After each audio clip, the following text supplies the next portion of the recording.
then you've got the deep blue sea here. And then you just pick more up.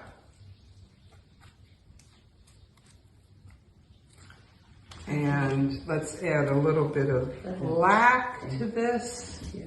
These are all of the beaten colors. There we go.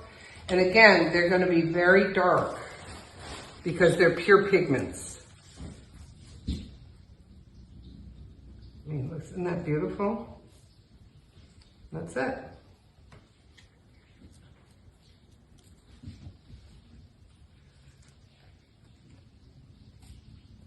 And waves. Done.